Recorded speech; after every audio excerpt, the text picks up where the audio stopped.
Donc on est trois intervenantes que je présenterai, Maître Clémence Bectart et Marie-Laure Ghislain. Et moi je vais commencer par une petite introduction. Donc depuis le soulèvement populaire syrien en mars 2011, de très nombreux crimes sont commis en Syrie dans le cadre du conflit et sont largement documentés.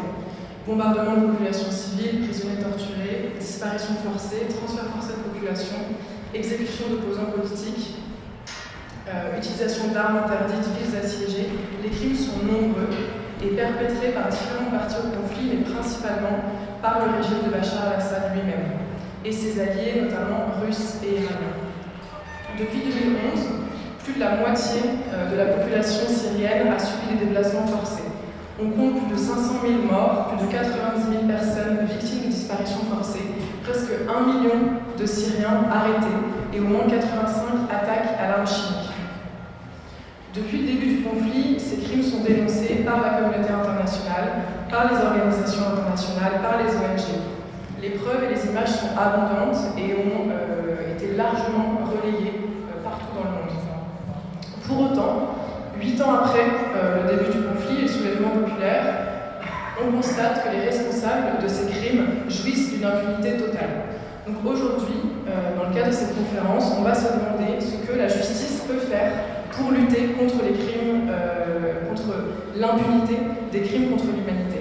Et plus particulièrement, on va s'interroger sur les possibles actions de la justice française dans ce contexte. Pour aborder ces questions, nous écouterons tout d'abord Maître Clémence Bectart, avocate française qui travaille pour la Fédération internationale des droits de l'homme. Maître Bectart coordonne le groupe d'action judiciaire de la FIDH qui a pour objectif d'accompagner les victimes des crimes internationaux les plus graves, tels que le génocide, les crimes contre l'humanité, les crimes de guerre, la torture, devant les juridictions nationales et internationales. L'objectif est que ces victimes obtiennent vérité, justice et réparation. Maître Bectart représente des victimes syriennes et franco-syriennes dans le cadre de plusieurs dossiers, notamment dans le cadre de la fameuse affaire César et dans le cadre de l'affaire Dabar. Dossiers qui sont aujourd'hui en cours d'instruction devant les juridictions françaises. Elle est donc activement engagée dans la lutte contre l'impunité des crimes contre l'humanité commis en Syrie et elle nous livrera les détails de ce combat et elle évoquera également l'actualité judiciaire française sur ce sujet. Puis nous écouterons Marie-Laure Ghislain, qui est responsable du contentieux au sein de l'ONG Sherpa. Sherpa est une ONG française qui a pour mission de combattre les nouvelles formes d'impunité liées à la mondialisation de l'échange économique et financier et de défendre les victimes des crimes économiques. Elle est notamment à l'origine des plaintes contre la BNP Paribas pour complicité de génocide au Rwanda, contre Auchan, Vinci. Marie-Laure Ghislain développe le contentieux stratégique au sein de l'association Sherpa. Elle travaille sur des fondements juridiques innovants pour faire avancer la jurisprudence et l'accès des victimes à la justice. Elle est chargée des enquêtes de terrain, de la rédaction et du suivi des cas contentieux. Et elle a déposé, c'est ce qui va nous intéresser aujourd'hui notamment, la plainte contre Lafarge. Cette plainte contre l'entreprise française Lafarge et contre sa filiale syrienne Lafarge Ciment Syria a été déposée en 2016 pour des faits commis en Syrie et en France, notamment de complicité de crimes contre l'humanité. Cette plainte impulsée et rédigée par Marie-Laure Ghislain, qui va pouvoir en parler, est un moyen de lutter contre l'impunité des grandes entreprises françaises impliquées dans la commission à l'étranger de crimes contre l'humanité. Elle nous présentera le contexte, la stratégie ainsi que les blocages qui peuvent être rencontrés dans le cadre de ce dossier Lafarge. Mais avant de rentrer dans le vif du sujet avec nos deux intervenantes, je voudrais vous préciser quelques notions, quelques termes juridiques afin qu'on puisse discuter ensemble de tout ça. Donc, il existe différents mécanismes en droit international pénal pour poursuivre les personnes qui ont commis ou qui ont participé à la commission de crimes de masse. Il faut savoir, pour commencer, qu'en droit pénal, on peut poursuivre uniquement des individus. On ne peut pas poursuivre des États, on ne peut pas poursuivre des régimes. Donc, dans le cadre de cette lutte contre l'impunité des crimes contre l'humanité, il faut identifier des individus à poursuivre. Ce premier point est valable pour tous les mécanismes que je vais brièvement évoquer. Les mécanismes en droit pénal international sont nombreux, je vais vous en expliquer quelques-uns. Tout d'abord, vous avez peut-être entendu parler, j'imagine, de la Cour pénale internationale. C'est la Cour qui se trouve à La Haye. Elle a été créée en 2002 à la suite d'un traité entre des États qui, de manière volontaire, ont décidé de signer le statut de Rome. C'est un choix que font les États d'adhérer ou non au statut de Rome et donc de faire partie de ce projet de Cour pénale internationale. L'objectif de cette Cour pénale internationale de La Haye est de juger des responsables de crimes contre l'humanité. Elle existe de manière permanente. Pour que cette Cour soit compétente, il faut qu'au moins une de ces trois conditions que je vais détailler soit remplie. Il faut soit que l'auteur du crime contre l'humanité ait la nationalité d'un des États partis, d'un des États qui a décidé de signer le statut de Rome. C'est une première option. Une deuxième option est que le lieu où a été commis le crime contre l'humanité, le crime de masse, soit sur l'un des États de la même manière qui a signé, qui a décidé de faire partie de ce projet de Cour pénale internationale. La troisième option, c'est que le Conseil de sécurité des Nations Unies décide lui-même de renvoyer, de saisir la Cour pénale internationale pour les faits en question. Donc on a ces trois possibilités qui sont ouvertes. Dans le cadre des crimes commis en Syrie, on est bloqué. On est bloqué parce que la Syrie n'est pas partie au statut de Rome. Elle n'a pas décidé volontairement de ratifier le statut de Rome. Donc les deux premières options que je viens de vous exposer ne sont pas envisageables. Par ailleurs, concernant la troisième option, donc la saisine par le Conseil de sécurité des Nations Unies, il faut savoir que le processus de décision au Conseil de sécurité des Nations Unies veut que 5 pays ont un droit de veto. Ces 5 pays sont la France, le Royaume-Uni, les États-Unis, la Russie et la Chine. Merci. Le problème qui se pose, c'est que, comme je le disais précédemment, la Russie est l'un des grands alliés du régime syrien, Bachar al-Assad, et de manière absolument systématique, au Conseil de sécurité des Nations Unies, elle pose ce droit de veto. Elle bloque la possibilité de saisir la Cour pénale internationale. Donc, ce premier mécanisme n'est pas envisageable aujourd'hui pour lutter contre l'impunité des crimes de masse commis en Syrie. Un deuxième mécanisme qui existe est la création d'un tribunal pénal spécial. Les deux plus fameux dont vous avez peut-être entendu parler sont le tribunal spécial pour le Rwanda et le tribunal pénal pour l'ex-Yougoslavie. Ce sont des mécanismes qui ont vocation à juger des faits qui ont été commis à un lieu précis et sur un espace de temps précis. Ils n'ont pas vocation à être permanents. Le problème qui se pose ici de nouveau, c'est que ces tribunaux spéciaux sont créés par une décision du Conseil de sécurité des Nations Unies. Donc ça pourrait être intéressant pour juger des crimes commis en Syrie entre 2011 et 2019 par exemple, mais de nouveau on est bloqué par l'éventuel veto de la Russie. On constate donc que les mécanismes de droit international pénal classique sont bloqués dans le cadre des dossiers syriens. Face à ce blocage, on peut se tourner, et il est intéressant de se tourner, vers les juridictions nationales. En effet, chaque pays a en droit interne, à l'intérieur de son propre droit, des dispositions qui permettent de poursuivre les auteurs de crimes de masse, de crimes contre l'humanité. Dans le cadre des dossiers syriens, face à ces blocages, cette option peut être intéressante et on a des dossiers qui ont été ouverts dans plusieurs pays européens, notamment en Espagne, en Allemagne, en France et en Suède. Aujourd'hui, on va évoquer les dossiers en France et je vais rapidement vous parler des différentes compétences qui permettent en France de poursuivre les auteurs de crimes de droit pénal international. On a 3 compétences, on va aborder très rapidement 3 compétences. La compétence personnelle, la compétence extraterritoriale et la compétence qu'on appelle la compétence universelle. Donc tout d'abord, concernant la compétence personnelle, il existe une règle assez générale en droit pénal français qui veut que le juge interne, le juge français, est compétent pour juger en fonction de la nationalité des individus qui sont impliqués dans le crime. Plus particulièrement, le juge français est compétent pour juger un auteur, l'auteur d'un crime, s'il est français. Le juge français est également compétent dans le cadre de dossiers où on aurait des victimes françaises ou, et c'est intéressant, des victimes franco-syriennes. Donc, dans le cadre de cette compétence personnelle, on a la possibilité de poursuivre un auteur français, même s'il a commis des crimes en Syrie. Et on a la possibilité de poursuivre des cas pour lesquels il y aurait des victimes françaises ou franco-syriennes, même si les faits ont été commis en dehors du territoire français, et donc en l'espèce en Syrie. Concernant la compétence extraterritoriale, c'est une deuxième possibilité de saisir les juridictions françaises pour certaines infractions. Pour les infractions de torture et de disparition forcée. On a une compétence un petit peu spéciale qui a été créée dans le droit pénal français. Ces compétences spéciales sont issues du fait de conventions internationales. Donc il y a des États qui ont décidé de se mettre d'accord pour lutter spécifiquement contre la commission de ces actes de torture et de disparition forcée et pour organiser la lutte contre l'impunité de ces crimes. Donc dans ce cadre-là, la France permet de poursuivre des auteurs de torture et de disparition forcée, même si ils ont été commis en dehors du territoire français par quelqu'un qui n'a pas la nationalité française. Donc dans ce cadre-là, il est possible, grâce à cette compétence, de poursuivre quelqu'un qui aurait commis en Syrie, un Syrien qui aurait commis en Syrie des actes de torture ou de disparition forcée. Les tribunaux français sont compétents.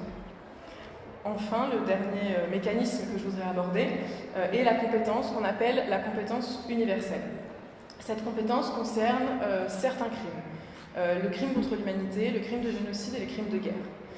On considère que ces crimes sont si graves que le principe veut que n'importe quelle juridiction devrait pouvoir être capable d'en poursuivre les auteurs. Ça, c'est la théorie. En pratique, en droit pénal français, on a cette compétence qui est dite universelle, mais qui a été encadrée par des conditions. Ces conditions, on les appelle classiquement en droit pénal international les verrous de la compétence universelle, parce qu'elles entraînent des blocages assez conséquents. Un des premiers verrous, alors les verrous sont cumulatifs, ils s'additionnent. L'un des premiers verrous veut que la Cour pénale internationale, que j'évoquais précédemment, décline sa compétence, dise qu'elle n'est pas compétente. Dans le cadre des dossiers syriens, ce n'est pas un gros problème, puisque comme je vous l'expliquais auparavant, la Cour pénale internationale n'est pas compétente.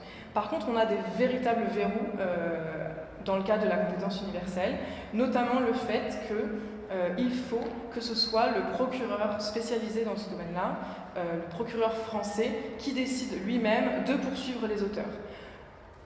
En droit pénal général, il existe la possibilité aux victimes de porter plainte directement devant le juge d'instruction. Dans le cadre de la compétence universelle, cette possibilité-là n'existe pas. Donc on a ce verrou du procureur qui doit lui-même saisir les juridictions. Par ailleurs, un des deuxièmes verrous assez conséquents est que l'auteur doit résider de manière habituelle sur le territoire français. C'est un blocage parce qu'on n'a pas la possibilité de poursuivre des personnes qui seraient de passage en France, qui seraient en transit en France, en vacances en France. On a cette obligation de prouver que la personne réside, habite de manière habituelle en France. Donc ça, c'était les verrous de la compétence universelle. Donc pour résumer, la Cour pénale internationale, dans le cadre des dossiers syriens, n'est pas envisageable. La compétence de cette Cour n'est pas envisageable. La compétence des tribunaux, enfin la création d'un tribunal n'est pas envisageable dans le cadre de ces cas syriens. En France, ce qu'on peut faire, c'est poursuivre un auteur français ou poursuivre un auteur qui aurait commis un crime à l'encontre d'une victime française ou franco-syrienne. Dans le cadre de la torture et des disparitions forcées, le juge français peut poursuivre si l'auteur se trouve. Alors ici, c'est se trouve, donc on n'a pas besoin de prouver qu'il habite de manière continue sur le territoire français. Dans ce cas-là, on a la possibilité de poursuivre même s'il est en transit sur le territoire français. Et enfin, la compétence universelle avec ces deux blocages de la saisine par le procureur spécialisé français et de la résidence habituelle. Donc c'était les mécanismes sur lesquels je voulais revenir rapidement. Un dernier point avant de laisser la parole aux intervenantes sur le fond, un dernier point vous expliquer, c'est la définition en droit français des crimes qu'on va évoquer aujourd'hui. Je le fais à ce stade-là parce que la définition n'est pas exactement la même en droit français, en droit interne français, que devant la Cour pénale internationale, que devant les tribunaux. Donc la définition que je vous donne là, c'est celle qui concerne les procédures devant le juge national français, donc les procédures que je viens de vous détailler. Le crime contre l'humanité, pour poursuivre un crime contre l'humanité, ou pour être condamné en tout cas pour un crime contre l'humanité, il faut pouvoir prouver un certain contexte. Il faut montrer certaines conditions qui sont cumulatives dans lesquelles le crime a été commis, dans le cadre duquel les crimes ont été commis. Il faut que les crimes soient commis en exécution d'un plan concerté, à l'encontre d'un groupe de population civile et enfin dans le cadre d'une attaque généralisée et systématique. Ces trois conditions de contexte qu'il faut prouver si on veut condamner, poursuivre quelqu'un pour crime contre l'humanité.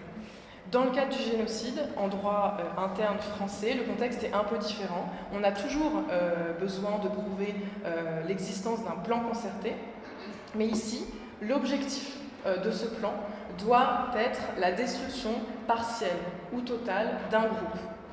Ce groupe, il doit être un groupe ethnique, national, racial ou religieux. C'est défini de manière assez claire, enfin très claire, en droit pénal français. Donc on se pose parfois la question de la destruction partielle ou totale d'un groupe d'opposants politiques, par exemple, notamment dans le cadre syrien. Ce groupe d'opposants politiques ne fait pas partie des groupes tels que définis en droit français qui rentreraient dans la définition du crime de génocide. Donc il est préférable à ce stade-là de poursuivre pour crime contre l'humanité. Donc c'était les quelques notions sur lesquelles je voulais faire un petit point. J'espère avoir permis de clarifier un petit peu avant qu'on puisse aborder le fond et les dossiers dont Maître Bechtart et Marie-Laure Ghislain s'occupent. Et je vais passer la parole à Maître Bechtart. Merci. Bonsoir à toutes et à tous. Merci aussi aux organisateurs pour cette invitation et d'avoir organisé cette conférence sur ce sujet si important. Je voudrais vous parler du travail qui est mené, que je mène dans le cadre de la FIDH pour lutter contre l'impunité des auteurs des crimes commis en Syrie.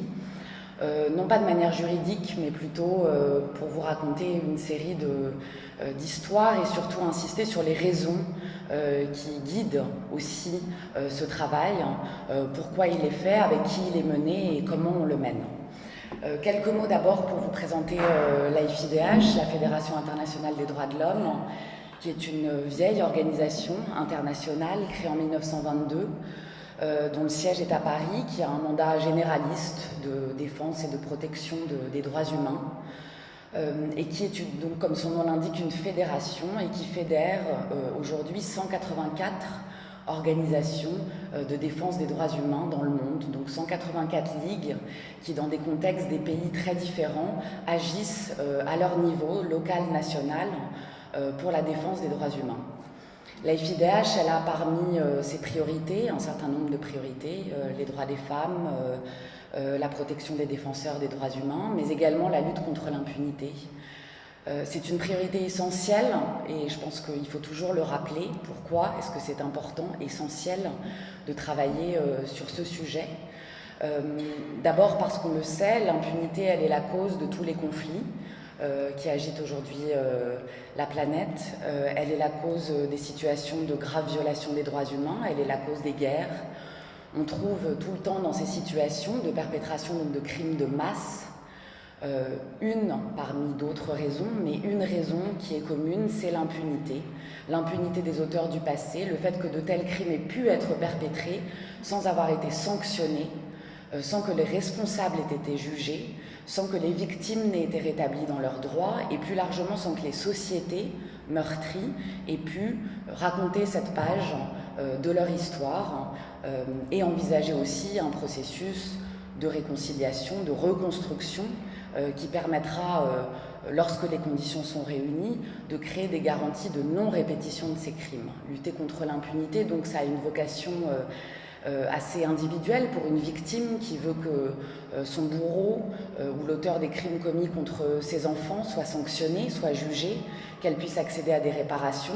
Mais ça a aussi une vocation et une fonction beaucoup plus universelle qui touche non pas des individus mais une société tout entière lorsque des crimes de cette ampleur ont été perpétrés. Les organisations qui composent l'AFIDH et avec laquelle on travaille, l'AFIDH, donc je le disais, est une fédération, donc on travaille pour, avec, par nos organisations membres. Ces ligues sur le terrain sont très souvent les premières interlocutrices des victimes de ces crimes de masse. Elles sont souvent aussi celles qui, les premières, peuvent documenter, recueillir des preuves, recueillir des témoignages, être en première ligne dans des situations, encore une fois, de guerre, de conflit ou plus généralement de graves violations des droits humains. Et elles font appel à des organismes comme l'AFIDH, souvent pour essayer de trouver un juge pour ces victimes, de trouver une voie pour que justice soit rendue. Encore une fois, dans une quête très individuelle qui rejoint aussi une quête beaucoup plus universelle.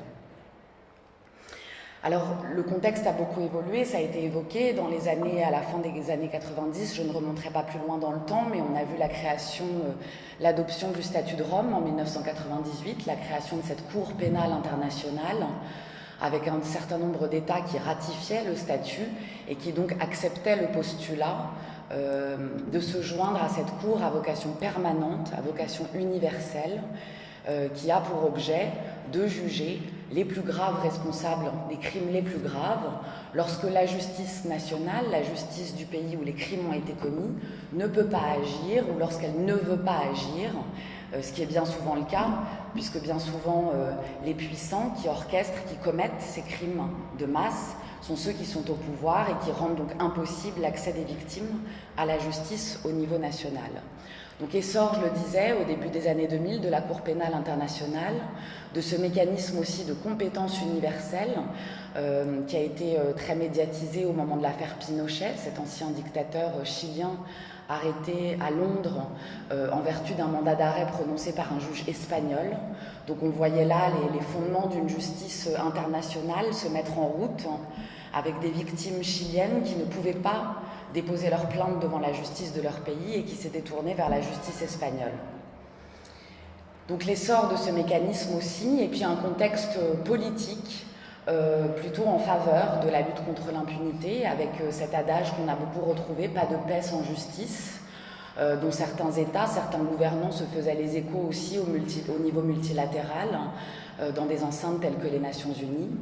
Et donc on a vu cet essor avec donc cette cour, ce mécanisme de compétence universelle qui s'est assorti d'un plaidoyer mené par des victimes elles-mêmes, des associations de victimes, des ONG internationales, pour faire en sorte que des justices nationales en France, en Belgique, en Allemagne, en Suède, en Espagne ou ailleurs, puissent avoir aussi les moyens de s'emparer de ces crimes qui sont complexes, à appréhender, de surcroît lorsqu'ils concernent des contextes étrangers, et que des pôles judiciaires puissent être créés dans un certain nombre de pays avec des magistrats spécialisés, des procureurs, des juges, des enquêteurs spécialisés pour pouvoir exclusivement enquêter sur ce type de crime, recevoir les plaintes des victimes et créer donc, au-delà de ce mécanisme présent dans la loi, mais des dispositifs qui puissent permettre de recevoir des plaintes et peut-être un jour aussi d'aboutir à des procès. Aujourd'hui, la situation n'est plus du tout la même, inutile de le dire, mais j'y reviendrai brièvement. On a des attaques incessantes contre la justice pénale internationale dans son ensemble, un échec du multilatéralisme dans un certain nombre d'enceintes, une logique de puissance qui prédomine, et puis dans les règlements des conflits, aucune place laissée aujourd'hui à la justice, à la lutte contre l'impunité, mais plutôt une justice militaire, une justice des vainqueurs qui ne laisse aucune place à ce genre d'options en faveur de la lutte contre l'impunité. Alors, Pour autant, malgré ce contexte difficile, eh bien, à partir de 2011, l'AFIDH a commencé à travailler avec des organisations syriennes, avec la société civile syrienne, avec des activistes, des défenseurs, des avocats, qui déjà travaillaient depuis des décennies, des années, dans un contexte très difficile, parce que les crimes perpétrés par le régime syrien n'ont pas commencé à l'être en 2011. Mais nous avons travaillé sur le fait d'essayer de faire en sorte que des plaintes puissent être déposées et que des enquêtes puissent être ouvertes. Alors c'est vrai que dans les premiers temps, tous les regards se sont tournés vers la Cour pénale internationale, avec un fort plaidoyer mené auprès des grandes puissances pour justement pouvoir surmonter l'absence de ratification du statut de Rome par la Syrie, pour pouvoir surmonter les blocages que l'on voyait apparaître au niveau du Conseil de sécurité des Nations Unies. Et puis à partir de 2013, premier veto de la Russie à des résolutions qui tentaient de saisir la Cour pénale internationale, 2014, second veto. Et là, constat unanime au sein des activistes, des organisations, de la société civile syrienne, que cette voie-là était une impasse et qu'il fallait se tourner vers d'autres mécanismes, et en particulier vers le mécanisme de la compétence universelle. Donc nous avons travaillé avec, encore une fois, des organisations. L'organisation membre de l'AFIDH sur la Syrie, c'est SCM, le Centre syrien des médias et de la liberté d'expression, présidé par Mazen Darwish. C'est avec cette organisation que l'AFIDH travaille en très étroite collaboration, mais aussi avec de nombreuses autres organisations qui ont documenté, parce qu'on l'a dit, il faut sans cesse le rappeler, le conflit syrien est un conflit qui a été l'un des plus documentés sur place par des activistes, par la société civile syrienne elle-même. Et donc nous avons travaillé pour essayer de construire des plaintes, trouver des voies d'accès à cette justice extraterritoriale, avec des critères qui vous ont été présentés et dont on sait à quel point ils sont difficiles, et puis avec une volonté politique au niveau européen qu'on pouvait considérer comme a priori favorable, mais sûrement aussi ambiguë, parce qu'il n'y a jamais de volonté politique absolument claire pour lutter contre l'impunité et laisser toute sa place à la justice pour prospérer. Donc une volonté politique relative mais existante, qui a pu permettre donc de travailler pour commencer à construire les premières plaintes, comme je le disais, et les premiers dossiers. Il y a eu un tournant qui a été opéré ici en France, puisque je parlerai plus précisément de ce qui s'est passé devant la justice française en vous donnant deux exemples de deux affaires emblématiques qui en sont à des stades très différents, mais dont on a un petit peu entendu parler dans les médias, que sont l'affaire Dabag et l'affaire dite César, mais j'y reviendrai plus en détail. Mais il y a eu un tournant marqué en septembre 2015 avec le ministère des Affaires étrangères, le ministre français des Affaires étrangères, qui transmet à l'époque le rapport qu'on connaît sous le nom de César, du nom de ce photographe militaire syrien, qui a pris des photos de dizaines de milliers de corps entre 2011 et 2013, fait défection en août 2013, qui a réussi à quitter la Syrie avec ses clichés. Et c'est de là dont on a parlé du rapport César. Et ce rapport César, qui contient donc les clichés de ces corps suppliciés, qui sont autant de preuves de la machine qui a été mise en place par le régime syrien, une machine de répression totale, une machine de torture, qui a mené donc dans tous ces cas de corps suppliciés que l'on voit sur ces photos, eh bien à la mort de centaines de milliers de victimes syriennes. Ce rapport, il est transmis à la justice française, au pôle crimes contre l'humanité, crimes et délits de guerre du tribunal de grande instance de Paris, qui est le pôle judiciaire spécialisé aujourd'hui en France sur ce type d'enquête, non pas seulement d'ailleurs concernant la Syrie, mais concernant un grand nombre de situations et de crimes commis à l'étranger. Et puis en parallèle, donc, ce rapport est transmis à la justice qui ouvre une enquête préliminaire. Et puis, dans le même temps, un certain nombre, encore une fois, de plaintes vont être déposées parce qu'on va réussir, nous, au sens large, la société civile, des avocats, des ONG, à trouver les moyens de compétence pour que des enquêtes puissent être ouvertes. Et je viens maintenant à parler, je reviendrai sur cette enquête César et ce sur quoi elle a pu aboutir, pour l'instant en tout cas. Mais j'en viens à parler de l'affaire Dabag. une affaire que peut-être certains d'entre vous dont vous avez déjà entendu parler. Une affaire dont je dis souvent que c'est la petite histoire qui rejoint la très grande histoire. C'est d'abord une histoire individuelle de deux franco-syriens, un père et son fils, qui sont nés et ont passé toute leur vie en Syrie, qui vivent à Damas. Le père, Mazen,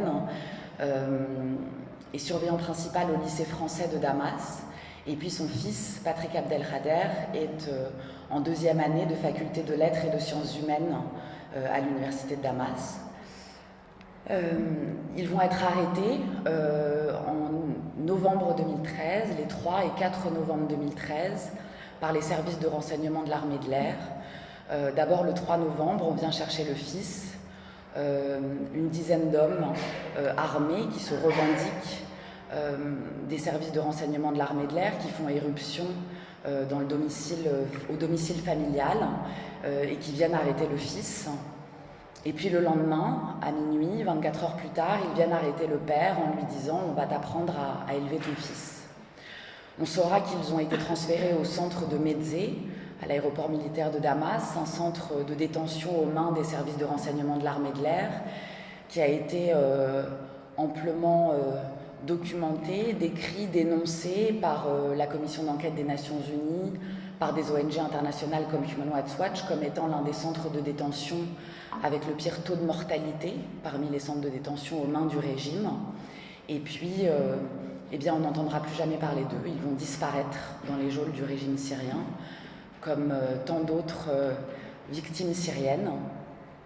Et Obeida Dabag, qui est donc le frère et l'oncle des deux victimes, lui est franco-syrien également. Il est en France depuis 30 ans à ce moment-là. Il va apprendre la disparition de son frère et de son neveu. Et il va essayer parce que, d'abord avec une grande détermination et un grand courage, et puis ensuite parce qu'il sait qu'il a une chance que d'autres n'ont pas, la chance d'avoir cette double nationalité. Patrick et Mazen l'ont également. Ce qu'il faut dire, et je ferai juste une parenthèse là-dessus, c'est que c'est un critère qui est profondément discriminatoire. Pourquoi des victimes qui ont la double nationalité auraient la chance plus facilement de pouvoir accéder à la justice française, déposer des plaintes, là où les critères, et on l'a vu tout à l'heure, et les verrous sont beaucoup plus importants et beaucoup plus difficiles à surmonter quand il s'agit de victimes qui ont seulement la nationalité syrienne. Donc c'est un critère qui est discriminatoire, c'est un critère contre lequel nous essayons de nous battre auprès du législateur français, auprès des politiques français aussi. Mais c'est un critère qui existe. Et donc Obeida Dabag, à ce moment-là, il va essayer de sonner à toutes les portes pendant 2 ans et demi. Il va écrire au président Hollande à l'époque, à Laurent Fabius. Il va essayer de faire en sorte d'avoir des nouvelles, saisir le centre de crise du ministère français des Affaires étrangères, pour que la protection diplomatique puisse peut-être se mettre en œuvre, pour que les autorités françaises, parce que ce sont aussi de ressortissants syriens, puissent essayer d'avoir des nouvelles, de savoir ce qu'il est advenu de Patrick et Mazen. Sans succès, il en aura toujours des réponses très compassées, beaucoup de portes fermées, certaines portes entrouvertes, mais la plupart fermées. Et puis au printemps d'abord en septembre 2015, il apprend donc l'ouverture de cette enquête César par le pôle judiciaire français. Il va aller témoigner devant les enquêteurs français en charge de ce dossier. Il a l'impression que les choses vont peut-être avancer. Mais là, il ne voit rien se passer non plus. Et puis, il va rencontrer l'AFIDH, un certain nombre aussi de partenaires, d'ONG syriennes avec lesquelles il va se mettre en contact. Et on va travailler à partir du printemps 2016 à reconstruire donc le récit de la disparition de Patrick et Mazen, à le mettre aussi en résonance avec tout ce que l'on sait, tout ce qui a été documenté par les Nations Unies, par ces organisations syriennes et internationales de défense des droits humains, sur la répression, sur le recours systématique à la torture, aux disparitions forcées, sur ce centre de détention de Mezzé, sur les services de renseignement de l'armée de l'air qui gèrent ce centre de détention et d'autres en Syrie. Et puis déposer donc une demande officielle en octobre 2016 à la justice française d'ouverture d'une information judiciaire, donc de faire en sorte que des juges d'instruction puissent être saisis sur la torture, la disparition forcée de Patrick et Mazen, constitutifs de crimes contre l'humanité. Une information judiciaire va être ouverte très rapidement et c'est là que l'enquête, donc dans cet autre format où des juges d'instruction vont être saisis. Et là, le rôle d'Obeida, le rôle des ONG comme la FIDH, comme SCM qui vont accompagner aussi Obeida dans ce processus, eh bien, va être, parce que ce qu'il faut savoir, c'est que les enquêteurs français, allemands, suédois n'ont pas accès, bien sûr, au terrain syrien, et qu'il va falloir essayer de leur amener des preuves, des témoignages, auxquels eux vont aussi, bien sûr, pouvoir avoir accès, les mettre en relation avec un certain nombre de personnes, de victimes, de personnes qui ont été détenues dans ce centre de détention de Médzé, qui ont pu en réchapper, qui ont accepté aussi, là, avec un grand courage, une grande détermination, de livrer leur témoignage à la justice française pour raconter quel était le sort réservé à des personnes comme Patrick et Mazen dans ce centre de détention de Médzé. Et puis l'enquête va avancer comme ça pendant 2 ans. Parce que ce qu'il faut savoir, c'est que c'est une chose pour des ONG, pour la commission d'enquête des Nations Unies, de dire que des crimes contre l'humanité, des crimes de guerre sont perpétrés en Syrie par le régime syrien, mais c'en est une autre que des juges indépendants, qui disposent souvent de peu de moyens ou de moyens insuffisants, mais des juges indépendants, soient-ils français, encore une fois allemands, à défaut de la Cour pénale internationale, à défaut de la justice syrienne elle-même, puissent établir que oui, ce sont bien judiciairement des crimes contre l'humanité, établir judiciairement la réalité de ces crimes et surtout arriver à établir des responsabilités pénales individuelles. On ne parle plus là du régime syrien, on parle d'individus, on parle d'une chaîne de commandement, on parle de crimes commis à l'encontre de 2 citoyens syriens, mais qui correspondent à des schémas que l'on retrouve de manière systématique, qui ont été orchestrés et pensés au plus haut niveau de l'État syrien. Et c'est ça les crimes contre l'humanité. C'est qu'à partir des actes individuels, à partir de leur qualification judiciaire, on arrive à restituer des schémas de perpétration, on arrive à restituer des politiques de répression, et on arrive aussi à établir des responsabilités individuelles de personnes qui ont ordonné, qui ont pensé, qui ont orchestré ou qui ont commis directement ces crimes. Et cette information judiciaire, donc, elle va connaître un tournant majeur à l'été 2018, il y a un peu plus d'1 an, lorsque le régime syrien, sous la pression de son allié russe, a commencé à émettre des actes de décès,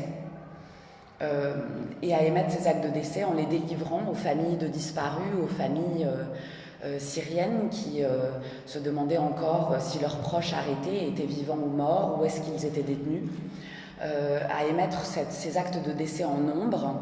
Et c'est comme ça que la famille d'Abad va pouvoir récupérer des actes de décès délivrés par l'état civil syrien qui vont venir attester que Patrick et Mazen sont morts avec des dates de décès supposées, des causes inconnues. Sur d'autres actes de décès, on trouvera des crises cardiaques de manière assez systématique.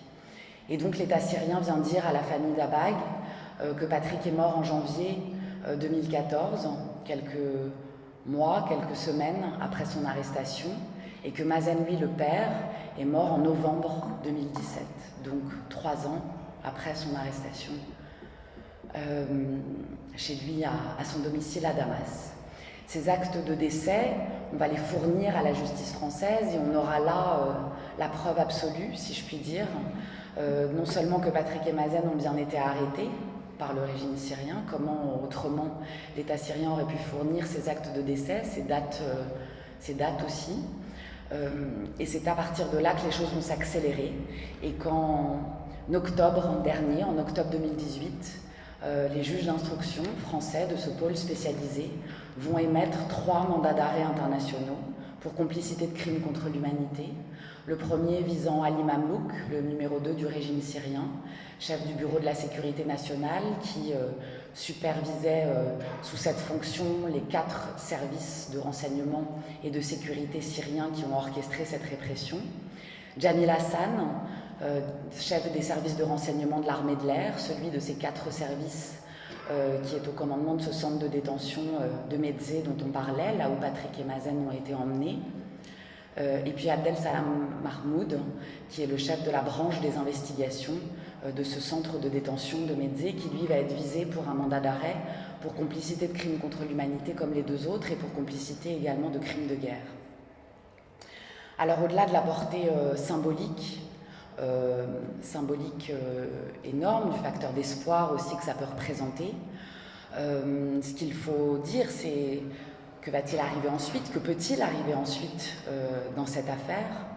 Ces mandats d'arrêt internationaux, ça veut dire que ces trois hauts responsables syriens qui sont visés par ces mandats d'arrêt, eh bien, pourraient, s'ils venaient à quitter le territoire syrien, à voyager vers un État tiers, être visés par une demande d'extradition de la part des autorités françaises pour être remis à la justice française et pour y être jugés.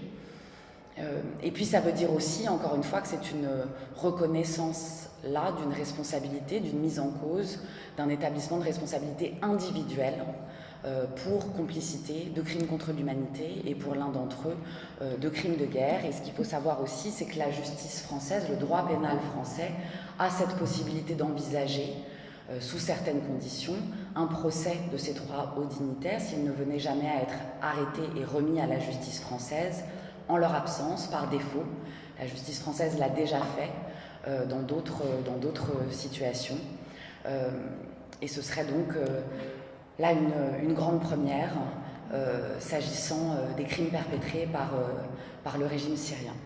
Quelques mots ensuite, rapidement, pour vous parler de l'affaire dite César, de cette enquête assez tentaculaire, puisqu'à travers la transmission de ce rapport, et à travers ces images de corps suppliciés qui proviennent d'un certain nombre de centres de détention aux mains des 4 services de renseignement et de sécurité à travers tout le territoire syrien, à travers ces clichés, c'est aussi une enquête d'envergure qui a pu être ouverte devant la justice française pour enquêter de manière assez systématique sur ces crimes contre l'humanité, ces possibles crimes de guerre aussi, avec des contraintes, on l'a dit, juridictionnelles de compétences qui sont complexes, mais en tout cas la possibilité de mener une enquête d'envergure, d'arriver à conserver les preuves, à recueillir les preuves, à recueillir des témoignages de victimes, de témoins, et arriver aussi peut-être à mettre en cause, à inculper, à arrêter eh bien, des suspects de ces crimes qu'on pourrait relier à ces crimes à condition qu'ils soient présents sur le territoire français. Et l'un des premiers aboutissements de cette enquête, eh bien, ça a été en février dernier, une arrestation en France qui a été concomitante avec 2 autres arrestations en Allemagne de 3 personnes membres de la sécurité d'État syrien. Une arrestation qui a été faite donc conjointement par la justice française et la justice allemande en février dernier et qui a mené à des inculpations, là aussi, de ces suspects pour crimes contre l'humanité, avec des enquêtes judiciaires et des timings différents puisque les règles de procédure ne sont pas les mêmes en France et en Allemagne, mais qui pourraient là mener à des procès avec des accusés qui seraient présents et qui pourraient peut-être répondre de leurs crimes. L'objectif ici, il est différent, il n'est pas... c'est un travail qui a été mené en premier lieu par les justices françaises et allemandes elles-mêmes, avec des arrestations à l'initiative, en tout cas qui étaient le produit de ces enquêtes. Mais pour nous, le rôle et la place essentielle des ONG, qu'elles soient internationales ou syriennes, c'est de faire en sorte que des victimes syriennes puissent participer à ces procédures, que ces procès n'aient pas lieu demain devant une cour d'assises à Paris ou une cour criminelle en Allemagne, sans que des victimes syriennes puissent non seulement participer, mais puissent aussi être des acteurs de ces procès. Sinon, déjà que cette justice est lointaine, elle est imparfaite, elle est étroite, elle est tout ce que nous avons pour l'instant, dans l'attente et dans l'espoir d'un processus peut-être un jour de justice transitionnelle en Syrie.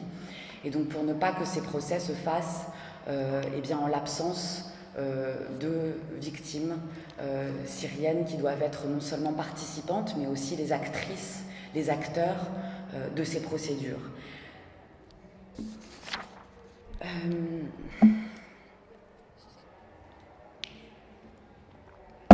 Je terminerai brièvement. Je pense que j'ai été un peu longue déjà. Un mot ou quelques mots pour vous dire que voici quelques-unes des affaires qui sont en cours devant la justice française. D'autres le sont aussi, soit qui n'ont pas encore été rendues publiques, soit qui sont en cours. Ces deux affaires, je voulais les prendre comme exemple parce qu'elles sont celles qui ont fait l'objet de plus de communication, mais on peut espérer, en France et d'ailleurs comme ailleurs, encore une fois, que d'autres mandats d'arrêt puissent être émis contre des hauts dignitaires syriens pour d'autres types de crimes ou appartenant à d'autres services. Et puis aussi que des procès puissent avoir lieu, ici en France, mais ailleurs en Europe. Et donc quelques mots très brefs pour vous dire que la justice allemande aussi est en première ligne. Une enquête d'envergure a été ouverte dès 2011. Un mandat d'arrêt international contre Jamil Hassan, le même, avait été émis il y a un peu plus d'un an par la justice allemande. 2 arrestations ont eu lieu, je vous l'ai dit, en février. Et on a aussi des perspectives qu'un certain nombre de procès puissent avoir lieu en Allemagne. Et puis, un certain nombre d'ONG syriennes, internationales, ont aussi déposé des plaintes en Suède, en Allemagne, en Autriche, peut-être demain aux Pays-Bas ou en Belgique, avec autant donc d'espoir aussi qu'un certain nombre d'enquêtes puissent être ouvertes, certes lointaines, certes étroites, mais encore une fois pour aussi arriver à rendre le sens de cette justice qui doit, en attendant qu'elle soit syrienne, doit être internationale et universelle. Et puis nous avons aussi, et je le dirai enfin, ce mécanisme créé par l'Assemblée générale des Nations unies en décembre 2016, devant l'impasse du Conseil de sécurité des Nations unies, qui est un mécanisme impartial, indépendant et international, un nom un peu barbare, mais pour parler en fait d'un mécanisme d'enquête assez innovant, qui n'est pas une cour, qui n'est pas un tribunal, qui n'est pas une commission d'enquête, comme celle créée assez tôt aussi par les Nations unies, mais qui est un mécanisme qui est chargé eh bien de recueillir des preuves, de les consolider, de les sécuriser et de pouvoir contribuer aussi à ces procédures judiciaires qui sont en cours un peu partout en Europe et pourquoi pas demain aussi ailleurs devant un tribunal international ou en Syrie. Donc un certain nombre de mécanismes qui sont en place, qui ne ressemblent pas du tout à ce que devrait être une justice internationale à la hauteur de l'ampleur des crimes qui ont été commis, mais une justice qui tente d'avancer aussi et peut-être d'incarner quelque chose dans un contexte, et il faut le rappeler, où certes des mandats d'arrêt internationaux sont émis, des procès peut-être se passeront, des victimes pourront de plus en plus porter plainte, mais Bachar el-Assad a gagné la guerre avec ses alliés. Le règlement politique du conflit exclut aujourd'hui toute option de justice, de lutte contre l'impunité, de place des victimes, de tout ce dont on parlait que j'évoquais au début de ma présentation. Et donc tout l'enjeu aussi est de savoir comment est-ce que ces procédures, comment est-ce que ces mécanismes de justice peuvent influer plus largement sur des mécanismes politiques de règlement du conflit et sur ce que doit être aussi et ce que doivent être les ambitions, comme je le disais en introduction de mes propos, d'une initiative pour lutter réellement contre l'impunité de crimes de cette ampleur. Et puis je finirai pour parler d'un dernier défi et qui est quelque chose qui nous occupe en ce moment. On a beaucoup parlé des crimes du régime syrien. Bien évidemment, c'était la priorité parce que le régime est le premier responsable, le premier déclencheur de cette répression sanglante qui s'est abattue sur la population syrienne. Mais il est essentiel aussi de se concentrer sur d'autres types de crimes commis par d'autres parties au conflit, parce que la lutte contre l'impunité, elle ne doit être ni la justice des vainqueurs, ni celle même des perdants. Elle doit être une justice qui puisse prétendre à rendre compte et à rendre justice à toutes les victimes de tous les crimes commis. Donc aujourd'hui, il y a un certain nombre d'efforts en Europe pour faire en sorte que les crimes commis par des acteurs non étatiques, par des groupes armés, par aussi l'État islamique dont on a beaucoup parlé, fassent l'objet de procédures judiciaires, non pas sous l'angle du terrorisme, là où les victimes ont rarement leur place, mais sous l'angle de crimes contre l'humanité, de crimes de guerre, puisque c'est bien cela dont il s'agit, de crimes commis contre des populations civiles. Et puis une dernière chose, parce que je ne voudrais pas finir mon propos sur un message qui ne soit pas un message d'espoir. Il est évident que, encore une fois, quand on compare l'ampleur des crimes aux faibles avancées auxquelles nous sommes parvenus jusqu'à présent, eh bien on se dit à quoi bon continuer avec cette justice qui est encore une fois si imparfaite, si lointaine, qui sera peut-être demain soumise à beaucoup d'aléas politiques aussi, d'intérêts diplomatiques, et ça on ne l'oublie pas, on l'a toujours à l'esprit. Il faut savoir aussi, quand on restitue l'histoire de la justice pénale internationale, et là dans un temps beaucoup plus long, que c'est toujours un travail au long cours, que si on envisage l'immédiateté de ce travail, eh bien, on sera toujours déçu, les victimes seront toujours déçues, seront toujours frustrées dans leurs attentes, parce que la justice ne se fera jamais en un jour, une justice pour ce type de crime, sur des crimes commis à cette échelle, de cette ampleur, qui a autant traumatisé et marqué une société dans son ensemble. Donc il faut aussi penser ces actions comme des leviers aujourd'hui et comme un travail au long cours. On le sait, les grands procès qui ont eu lieu devant la justice pénale internationale, pas tous, mais dans leur majorité, ont lieu parfois 20 ans, 30 ans après la perpétration des crimes. Donc il faut penser ce travail comme un travail long, et c'est peut-être comme cela que l'on pourra regagner espoir et regagner aussi une certaine confiance dans l'utilité et la place que doit avoir la justice et la lutte contre l'impunité face à des crimes de masse. Je vous remercie.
Clémence de graves violations qui sont commises par des individus, par les États Mais aujourd'hui, la majorité des violations des droits humains sont commises par les géants économiques.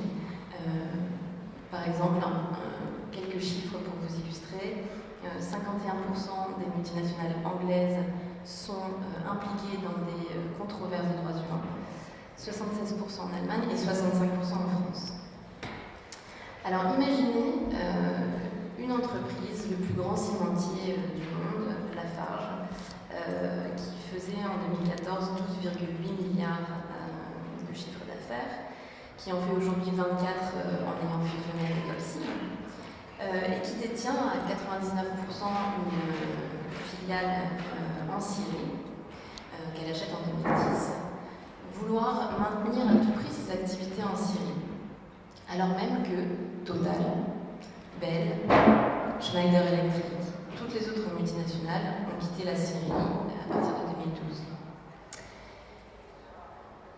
Imaginez aussi que, comme on l'a dit, l'embargo sur les armes et le pétrole a été déclaré depuis mai 2011, qu'a priori on connaît les crimes contre l'humanité qui sont commis, et pourtant on décide de continuer à avoir des centaines de salariés sur place sans pouvoir les protéger des crimes contre l'humanité qui sont commis. Donc on a réussi petit à petit, grâce notamment à la journaliste Myriam Kellou qui a révélé l'affaire dans le Monde, et petit à petit les plaignants syriens eux-mêmes, à récolter plusieurs centaines d'emails qui montraient que Lafarge aurait financé notamment le LI, mais pas seulement, plusieurs groupes armés pour pouvoir se maintenir en activité. Nous parlons aujourd'hui de plusieurs millions, il s'agirait de 13 millions, en payant, donc en achetant du pétrole ou du pouzzolane pour pouvoir maintenir son activité, en payant des taxes à lui, en obtenant des laissez-passer aux nombreux checkpoints ou en vendant du ciment aux groupes armés. Et Lafarge a dû, pour cela, négliger la sécurité sur les centaines de salariés qui étaient présents, alors qu'elle a mis à l'abri tous les expatriés depuis 2012. Les Syriens, eux, sont hébergés à Manbij, dans une ville qui va être aux mains de l'État islamique et qui est bombardée par le régime depuis le début de la guerre.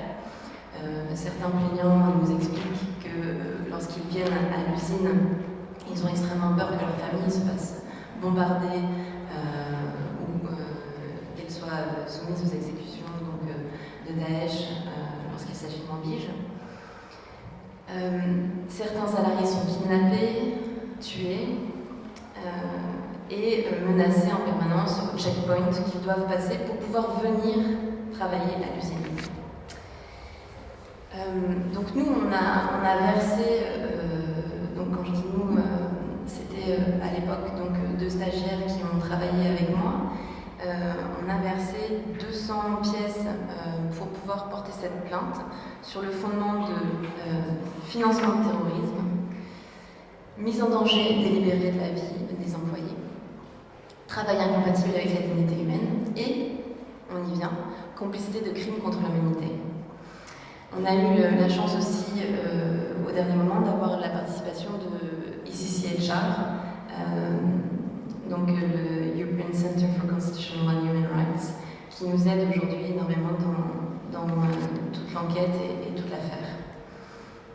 Alors, Lafarge est un exemple, puisque on a quand même aujourd'hui une instruction avec des milliers de côtes qui, pour la première fois en France, a mis en examen 6 hauts dirigeants pour financement de terrorisme, mise en danger délibérée d'autrui et violation du droit douanier.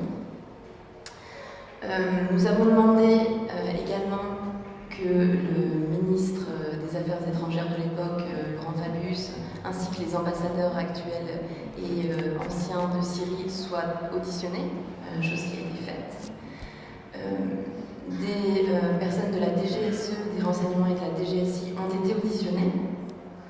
Et enfin, miracle, le 28 juin 2018, et je vous raconterai tout ce qu'on a dû faire pour obtenir ce miracle, la personne morale, c'est-à-dire l'entreprise, est mise en examen pour non seulement financement de terrorisme, mise en danger délibérée de la vie d'autrui, mais également complicité de crimes contre l'humanité, pour la première fois dans le monde. Bien sûr, cela ne va pas forcément se maintenir et vous allez voir toutes les péripéties qu'on a dû surmonter pour en arriver là. Mais en tout cas, je vous ai énoncé toutes ces personnes, les ministères, la DGSE, l'entreprise, pour que vous voyez que tous ces acteurs sont impliqués.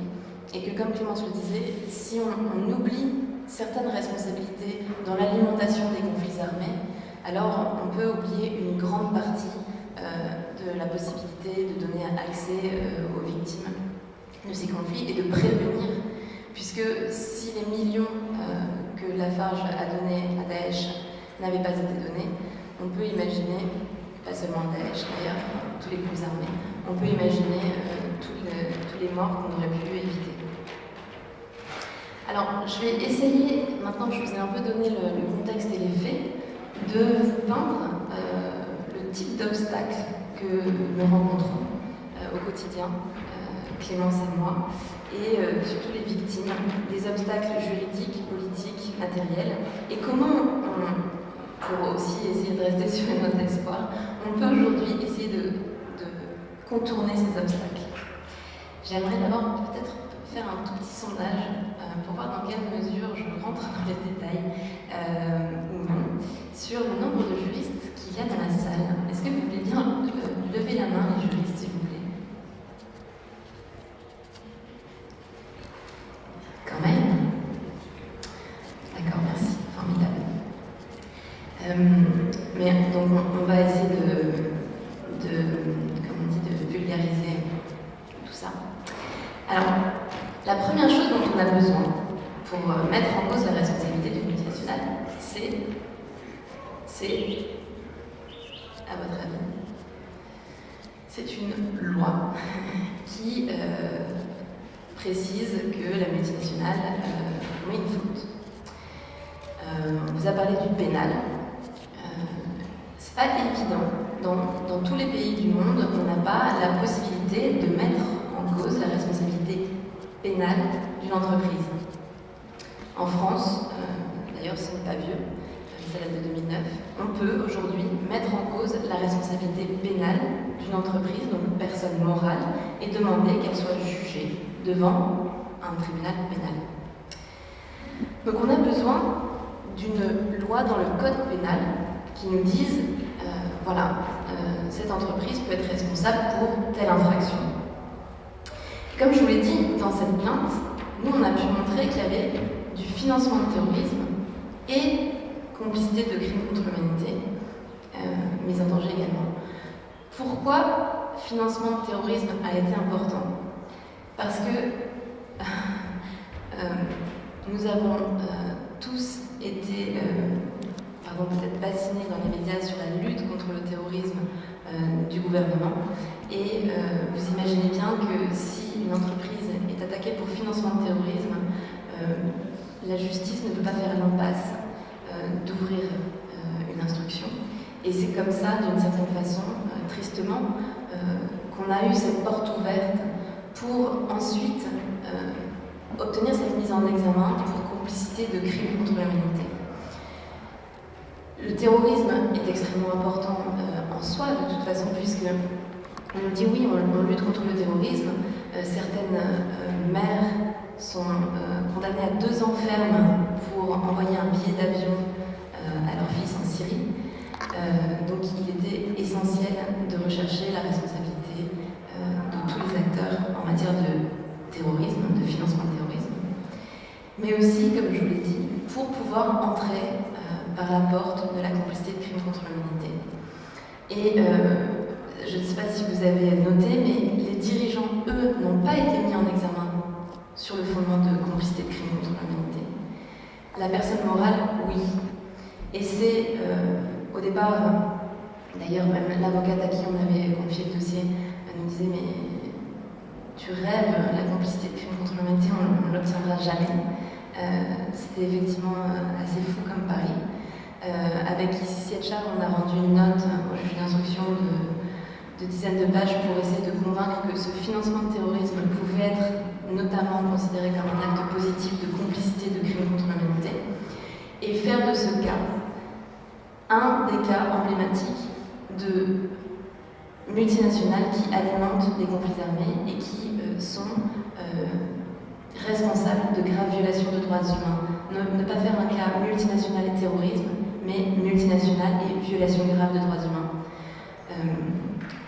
Si on avait fait uniquement, juste pour que vous compreniez, complicité de crime contre l'humanité ou mise en danger délibérée des salariés, je pense que le public n'aurait pas été ému, les médias non plus, et on n'aurait peut-être pas réussi à obtenir cette instruction.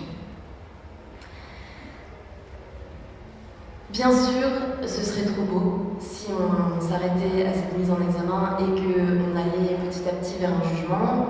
Lafarge a fait appel de cette mise en examen. On s'est retrouvé le 20 juin dernier à 2 avocats contre 22 avocats de Lafarge en train de nous dire qu'on ne voit pas pourquoi on les accusait de complicité de crimes contre l'humanité, dans la mesure où les crimes contre l'humanité eux-mêmes n'étaient pas prouvés, que personne ne pouvait prouver que Daesh, par exemple, pour ne citer que, avait commis des crimes contre l'humanité. Donc, on a dû, et notamment avec l'aide d'Anna, qui travaillait au Ici Etchar, que je remercie encore, travailler d'arrache-pied pour rendre un mémoire, pour montrer aux juges à nouveau qu'il fallait maintenir cette mise en examen pour complicité de crimes contre l'humanité, que les millions versés à Daesh et que les autres actes positifs de complicité étaient bien avérés. Nous aurons le verdict, le délibéré en octobre, et on espère que Lafarge pourra rester un cas emblématique de multinationale et droits humains. Vous imaginez bien qu'on ira jusqu'à la Cour de cassation. Donc on n'a pas fini et on est qu'au stade de l'instruction.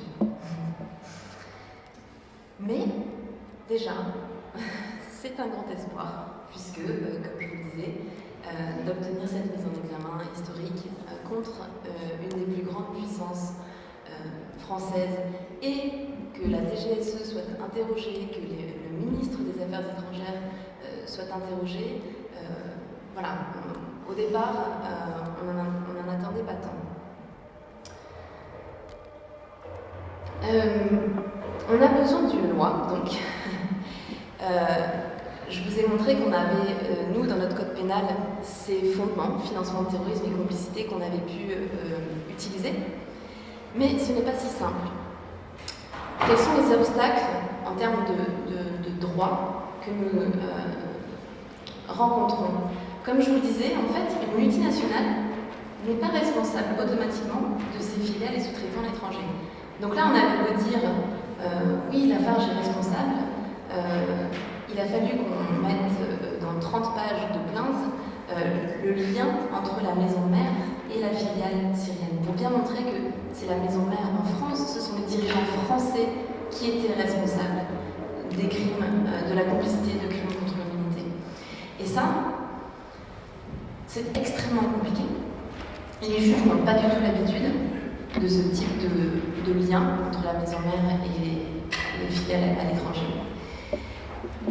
Et c'est la raison pour laquelle ce cas a été beaucoup cité à l'Assemblée nationale lorsque nous étions en train d'essayer de persuader les parlementaires qu'il fallait adopter une loi au civil et au pénal. On n'a pas obtenu au pénal, mais on l'a obtenu au civil, qui change cet état de droit et qui demande aux multinationales françaises d'être responsables des graves violations sur leur chaîne de production pour que nous, consommateurs, on ne se sente pas coupables malgré nous de ces graves violations lorsqu'on consomme d'une multinationale française, on sache que cette multinationale est responsable sur sa chaîne de production. Pareil, au départ, en 2012, quand on a commencé ce plaidoyer, on nous prenait pour des fous. Elle a été passée en mars 2017, adoptée. Pour l'instant, c'est l'unique loi dans le monde qui existe en ce sens, mais beaucoup de pays voisins veulent imiter la France. On essaie de faire du plaidoyer au niveau européen et il y a un traité international qui est aussi en négociation. Et le cas Lafarge a largement participé dans l'hémicycle à l'Assemblée pour faire adopter cette loi, pour montrer qu'il n'était pas normal de laisser une multinationale maison mère française impunie de graves violations à l'étranger. On a besoin donc d'un droit qu'on essaye de faire évoluer qui permette de mettre en cause la responsabilité de ces multinationales. On a aussi besoin d'un système judiciaire effectif. On vous en a parlé, il y a plusieurs possibilités, mais comment on fait pour venir devant le système judiciaire français? Bien, on a besoin, comme le disait Anna, de montrer la compétence des juridictions françaises. Et Lafarge, alors même qu'ils sont français, nous disait mais non, les juridictions françaises ne sont absolument pas compétentes pour nous juger. Les actes de complicité ont été commis à l'étranger. La compétence universelle, en tout état de cause, ce n'est que pour les étrangers. Vous ne pouvez pas l'utiliser. Donc on a dû, et ce n'est pas encore jugé, pour l'instant, les juges d'instruction spécialisés ont dit oui, on a compétence, mais voilà, c'est en débat. On aura encore une fois le résultat en octobre. Et on a besoin de juges qui soient spécialisés pour être motivés. Là, on a 2 juges du pôle financier et 1 juge du pôle terrorisme, mais le juge de crime contre l'humanité vient seulement d'être nommé, et c'est extrêmement important. Parce que, imaginez un juge dans ce genre de cas qui, comme le disait Clémence, ne peut pas aller sur place, mais doit se mettre en contact avec des mécanismes onusiens. On a demandé aux juges de le faire, et ils ne sont pas habitués, ils n'ont pas l'habitude de tous ces mécanismes. Ils doivent faire, la plupart du temps, pas dans la page, mais des commissions rogatoires internationales.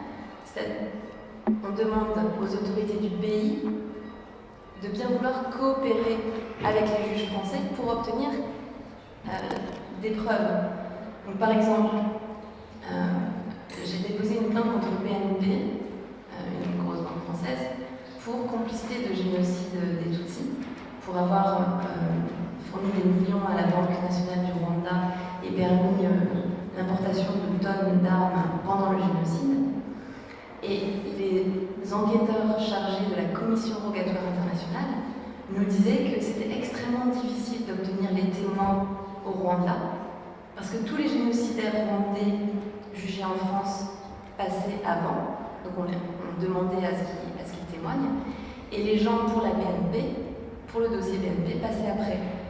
Donc il y a vraiment aussi peu de gens qui travaillent dans ce domaine, peu de moyens, donc la responsabilité des multinationales et ce type de cas dans le règlement international passe après. Il y a très peu de juges spécialisés. Clémence disait qu'elle travaille avec le pôle crime contre l'humanité. On est déjà très content d'avoir ce pôle, mais imaginez qu'ils ont une centaine de cas pour 15 inspecteurs. Donc, les choses avancent à leur rythme.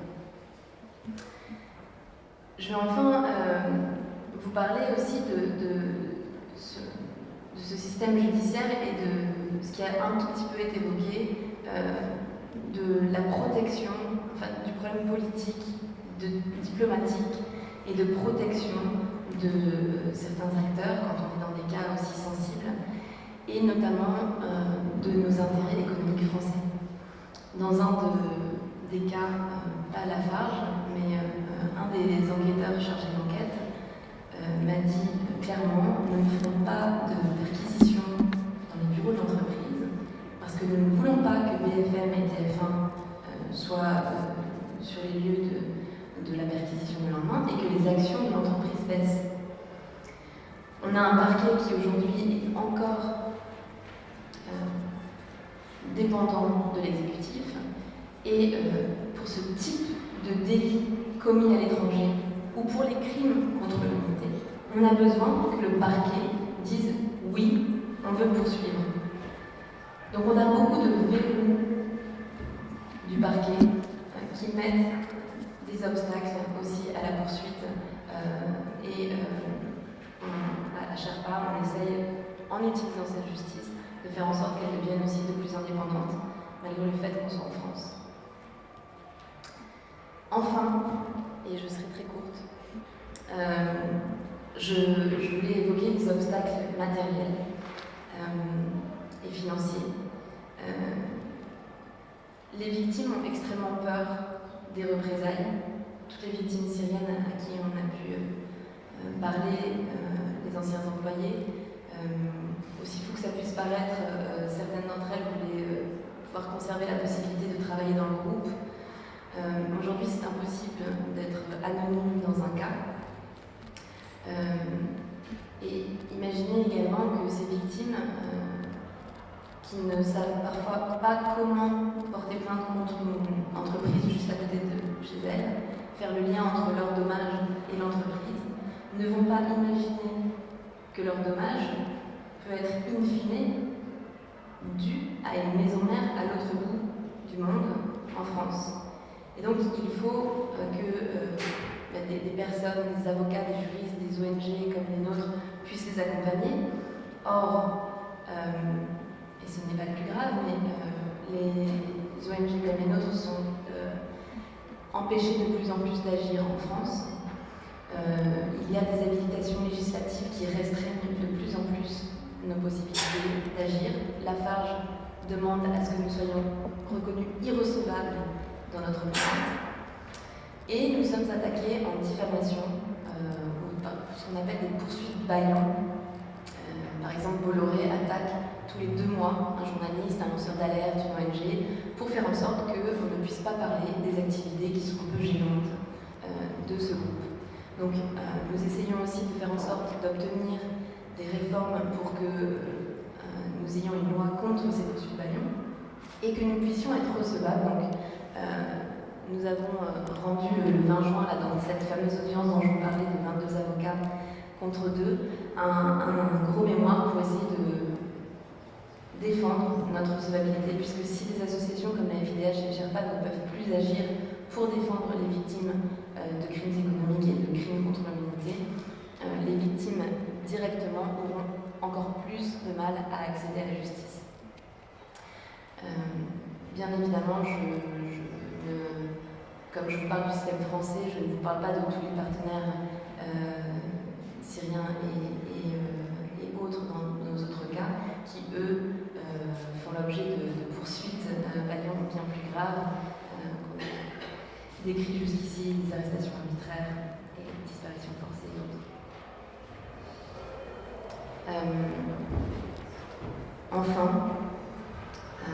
il y a un problème clairement de finances, puisque ces cas sont des cas où on est contre des gens qui ont les moyens de payer 22 avocats à temps plein.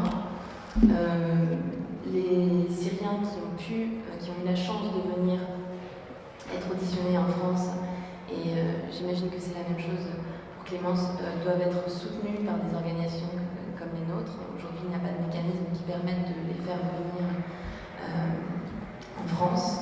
Et certains sont bloqués en Turquie, notamment, puisqu'ils n'ont pas le statut de réfugié.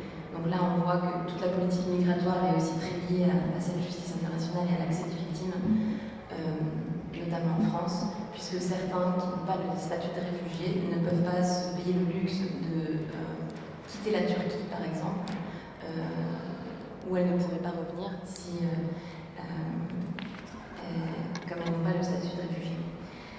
Voilà, certes, ce sont des obstacles, mais vous voyez que dans ce cas, en tout cas, en particulier, on a quand même une mise en examen, que des centaines de salariés vont pouvoir, nous l'espérons, avoir accès à la justice. mais pas seulement, puisque ce que j'ai oublié de préciser certainement, c'est que si nous obtenons la mise en examen pour complicité de crimes contre l'humanité, notamment de Daesh, du fait des actes positifs de Lafarge, ce sont aussi les victimes syriennes, victimes directement de ces crimes contre l'humanité, qui pourront obtenir une réparation devant la justice française.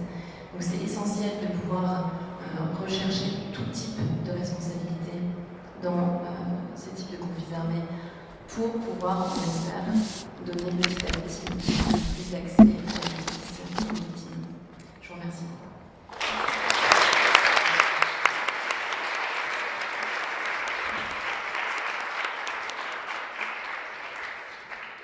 Merci beaucoup Marie-Laure pour ton témoignage et pour cet axe un petit peu différent.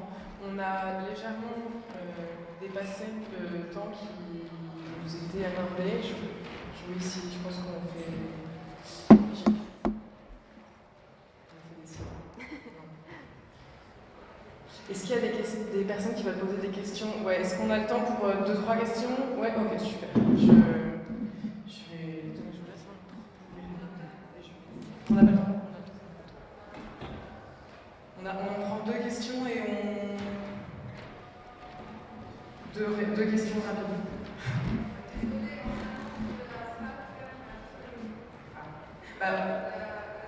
Ferme à quoi? Ça marche. La salle ferme à 10h30. On va prendre la question de Lucie. Il y a une projection d'un document. En fait, j'ai 3 questions. Là, je vais profiter. En fait, vous avez parlé du fait que l'auteur de crimes contre l'humanité doit être un citoyen européen ou un citoyen qui a signé déjà l'accord de Rome. Et qu'est-ce que vous pensez si je dis qu'on pense autrement? C'est-à-dire, si on cherche la complicité des crimes contre l'humanité, comme vous avez fait avec Lafarge, et on pense à la première dame syrienne, et comme elle est anglaise, elle a la nationalité britannique. Et deuxième question, si on parle de. Vous avez déjà parlé du certificat de mort qui étaient délivrés par le régime syrien. Et là, c'était déjà des certificats qui étaient signés par un médecin légal qui disent que cette personne-là était morte dans cet hôpital et à cause de cette crise cardiaque. Et sachant que le travail des organisations syriennes, c'est un travail d'observation préalable des violations contre le crime contre l'humanité. Alors, c'est quoi la solution dans ces défis? Et pour l'affaire là-bas, c'est juste, moi j'ai une opinion personnelle. Vous avez dit que c'est une symbolique. Moi, je trouve que c'est une. Je trouve que c'est une décision politique par rapport aux autorités françaises, juste pour avoir peut-être des contrats de construction après, pour faire la pression sur le régime syrien après d'avoir des contrats, quelque chose comme ça. Moi, je ne crois pas que c'est vraiment après 9 ans de tout ce qui s'est passé, de avoir seulement un résultat symbolique. Merci beaucoup.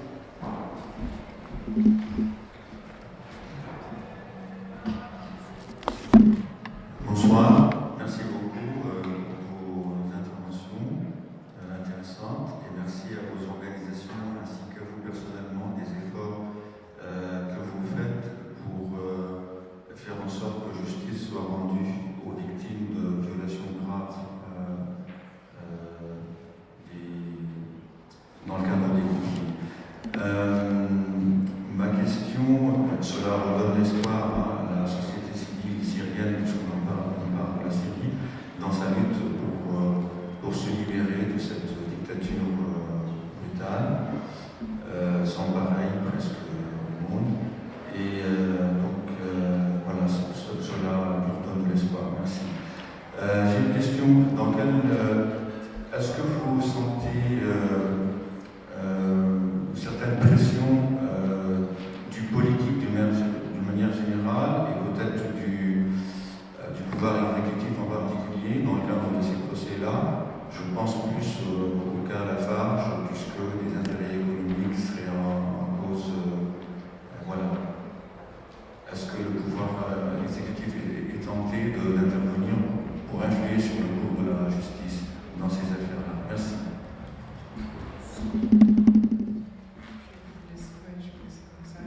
essayer de répondre un peu dans l'ordre, et puis toutes les questions ne me concernent pas forcément, mais j'ai entendu votre question sur la double nationalité britannico-syrienne de la première dame. Écoutez, je pense que ça mériterait réflexion et de réfléchir, mais c'est par ces mécanismes-là, effectivement, qu'on y arrive, c'est-à-dire la nationalité des auteurs, la nationalité des victimes, la présence des auteurs sur le territoire. Et il est vrai que c'est aussi comme ça qu'on chemine, c'est-à-dire d'essayer d'avoir des enquêtes les plus structurelles possibles, les plus larges possibles, et puis à un moment donné de fonctionner aussi en opportunité parce qu'on sait que tel critère de compétence va pouvoir être rempli, que tel suspect se trouvera en Allemagne, en France, ou tel auteur aura la double nationalité. Donc oui, c'est aussi comme ça que l'on fonctionne et selon ces critères-là. J'ai pas très bien compris votre deuxième question sur le travail des ONG syriennes par rapport aux actes de décès. Je crois vous avoir entendu dire que les ONG sur place étaient des observateurs. Ouais, en fait, c'était bien. Pour, en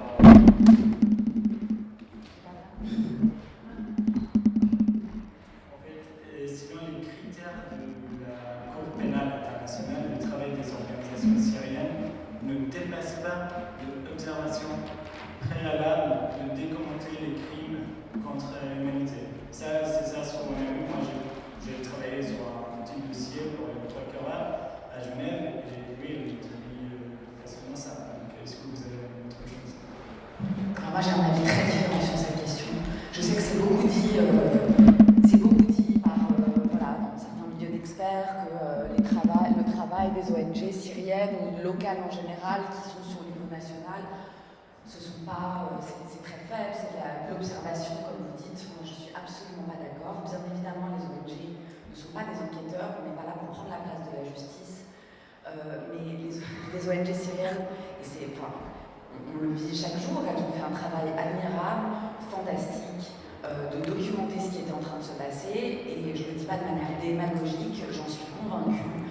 Après, est-ce qu'un travail de documentation devient une preuve, et comment ça devient une preuve devant un juge dans un procès, ça c'est un autre débat, c'est un débat juridique, mais certains éléments qui ont été amenés par des ONG syriennes, qui ont été ramenés de Syrie, et moi j'en suis le témoin, ont été considérés comme des preuves qui ont permis d'avancer dans les enquêtes judiciaires. Donc je pense qu'il n'y a pas les enquêteurs d'un côté, les ONG internationales très spécialisées, et puis les grands procureurs, et puis ensuite les activistes sur le terrain qu'on ramènerait à des rôles de simples observateurs. Moi, je pense autrement. Et si ces conflits-là, si ces enquêtes aujourd'hui, elles sont possibles, c'est avant tout parce qu'elles ont été documentées sur le terrain. Et si elles ont été documentées sur le terrain, c'est par des Syriens et grâce à des activistes et des ONG syriennes. Après, vous parliez de Dabag, est-ce que c'est une décision politique ? Vaste question, on pourrait en faire une autre table ronde. Oui, on rêverait d'une justice parfaitement indépendante et totalement indépendante. La justice, je pense qu'elle n'est jamais vraiment totalement, nulle part d'ailleurs. Elle est peut-être plus ou moins, mais jamais vraiment totalement indépendante. Moi, ce que j'ai pu voir dans cette affaire d'Abarc, d'abord, c'est que il y avait une question de moyens donnés à la justice française, comme dans toutes ces enquêtes, et qui décide des moyens donnés pour enquêter sur ce type de crime, c'est le politique, c'est l'exécutif.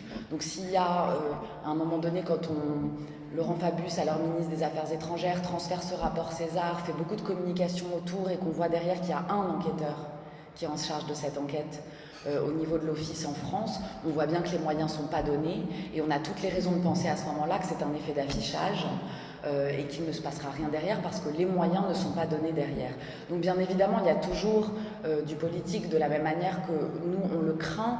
Un jour, Mouammar Kadhafi était visé par un mandat d'arrêt international quand il a été accueilli en France. Il avait été jugé par défaut devant une cour d'assises française pour terrorisme. Il a été accueilli et il a pu planter sa tente à l'Élysée en toute sérénité. Donc on le sait très bien, ce qui à un moment donné va servir des intérêts politiques le sera peut-être pas demain, et peut-être que les États, que ce soit la France ou d'autres, décideront demain de tendre la main à Bachar el-Assad. Donc il n'y a pas de décision qui soit purement judiciaire. Après, il y a aussi peut-être certaines circonstances dans lesquelles parce qu'il faut parler de ces dossiers, parce qu'il faut parler de ces affaires, parce qu'il faut aussi donner la voix aux victimes syriennes pour qu'elles disent l'importance que ça a. Et peut-être que le rôle des ONG aussi, il est de tenter de mettre de temps en temps à l'abri ces procédures de trop d'instrumentalisation ou d'ingérence politique. Voilà, je pense avoir répondu plus de manière globale aussi sur votre question de l'instrumentalisation. Juste un mot très rapide parce qu'on me fait signe. Il faut que nous évacuions la salle. Le parquet n'est pas, comme je disais, indépendant de l'exécutif encore, donc l'exécutif ne prendra jamais le risque évidemment de nous faire des menaces directement, des pressions directes, mais on le voit bien à travers le parquet, à travers ce que j'ai pu vous dire d'un enquêteur qui me dit non, on n'ira pas faire des perquisitions parce qu'on protège les intérêts, à travers le parquet général dans l'affaire Lafarge qui fait un réquisitoire contre la complicité de crimes contre l'humanité, donc qui n'est pas assez courageux pour voilà, demander cette mise en examen pour complicité. On a quand même dans ce dossier, comme je vous le disais, en plus des responsables de l'État, puisque le ministère des Affaires étrangères, les ambassadeurs, des gens de la DGSE étaient en contact régulier avec les services de sécurité de Lafarge, ils étaient absolument au courant de tout ce qui se passait. Donc, ce dossier, enfin, évidemment, il y a une partie extrêmement politique, et c'est la raison pour laquelle, en introduction, je vous disais aussi à quel point nous avions eu, d'une certaine façon, la chance d'avoir une porte grâce au financement du terrorisme, puisque le gouvernement était évidemment attendu, enfin, la justice était attendue sur un dossier comme celui-ci de financement de terrorisme, vu sa campagne de lutte contre le terrorisme. Donc il ne pouvait pas faire l'économie d'ouvrir un dossier. Mais juste une mini-anecdote pour vous faire comprendre à quel point, même si on n'a pas de pression directe, évidemment on sait bien à quel point tout est bien orchestré par l'exécutif. Pour la loi devoir de vigilance, lorsque Macron était ministre de l'économie, clairement on n'a pas pu négocier, il était contre la loi.